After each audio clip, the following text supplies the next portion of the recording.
एक अद्भुत सैनिक और एक पौराणिक कहानी का नायक,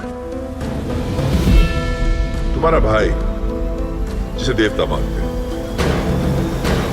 जब वो आएंगे, और वो जरूर आएंगे,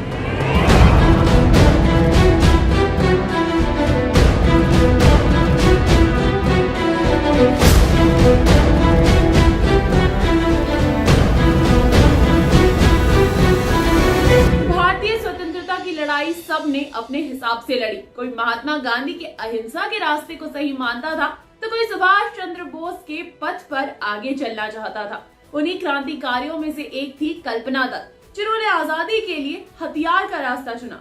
27 जुलाई 1913 को चटगांव के श्रीपुर गांव में कल्पना दत्त का जन्म हुआ था, जो बंटवारे के बाद बांग्लादेश के हिस्से में चला गया।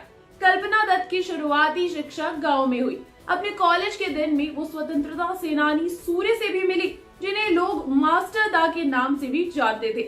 आगे चलकर कल्पना सूर्य सेन के संगठन इंडियन रिपब्लिकन आर्मी से भी जुड़ गई। सूर्य सेन के संगठन ने 1930 में चटगांव शास्त्र नगर लूट को अंजाम दिया, जिससे कल्पना अंग्रेजों की नजर में आ गई थी, जिस वजह से उन्हें पढ़ाई छोड़कर अपने गाँव वापस जाना पड़ा।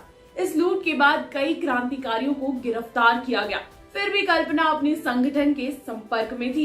कल्पना हथियार और विस्फोटक सामग्रियों को एक जगह से दूसरे जगह ले जाने का काम करने लगी। कुछ दिनों बाद गिरफ्तार साथियों को जेल से छुड़ाने के लिए कोर्ट में उनके ट्रायल के दौरान धमाका करने की योजना बनाई गई। इस प्लान में कल्पना दत्त को प्रीतिलता का साथ मिला। तैयारी के लिए महिला क्रांतिकारियों को हथियार चलाने की ट्रेनिंग शुरू की गई। सितंबर 1931 को कल्पना प्रीतिलता के साथ मिलकर चटगांव के यूरोपियन क्लब पर हमला करने वाली थी। इससे पहले योजना अपने अंजाम तक पहुंचती, अंग्रेजों को इसकी भनक लग गई और कल्पना दत्त गिरफ्तार कर ली गई। गिरफ्तारी के बाद कल्पना दत्त पर अभियोग का इल्जाम लगाया गया, जिसे पुलिस कोर्ट में सिद्ध नहीं कर पाई, इसलिए कल्पना को रिहाई मिल गई। फिर भी पुलिस उन पर नजर रखे हुई थी। उनके घर के आगे पुलिस का पहरा तैयार कर दिया गया था। वो पहरेदारों के आंखों में धूल झोंक कर फरार हो गई और सीधे सूर्य सेन से जा मिली। इसके बाद कल्पना दत्त 2 साल तक भूमिगत होकर क्रांतिकारी आंदोलनों में हिस्सा लेती रही। 17 फरवरी 1933 को पुलिस सूर्य सेन के ठिकाने तक पहुंच गई और उन्हें गिरफ्तार कर लिया गया। कल्पना दत्त साथी क्रांतिकारियों के साथ भागने में सफल रही। हालांकि मई 1933 पुलिस ने कल्पना को ढूंढ लिया और लंबी मुठभेड़ के बाद कल्पना दत्त को गिरफ्तार कर लिया।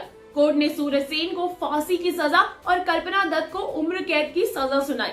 21 साल की लड़की कल्पना दत्त को आजीवन कारावास की सजा दी गई थी। उनकी जिंदगी जेल में कट रही थी। 1937 में प्रदेशों में मंत्रिमंडल बनाया गया। तब महात्मा गांधी और रविंद्रनाथ टैगोर आदि जैसे नेताओं ने क्रांतिकारियों को रिहा करने की मांग की। दबाव में आकर अंग्रेजों को देश में कुछ क्रांतिकारियों को छोड़ना पड़ा, जिसमें एक नाम कल्पना दत्त का भी था। 1939 में उन्हें रिहा किया गया।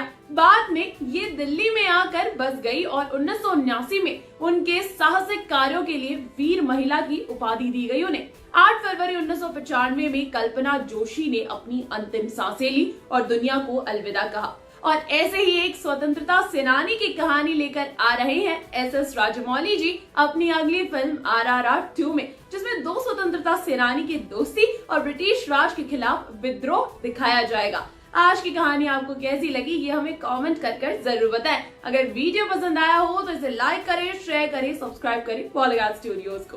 और अगर आप भी हमारे साथ जुड़ना चाहते हैं तो डिस्क्रिप्शन बॉक्स में दी गई जॉब लिंक पर क्लिक करें और इस अपॉर्चुनिटी का भरपूर फायदा उठाएं। नमस्कार।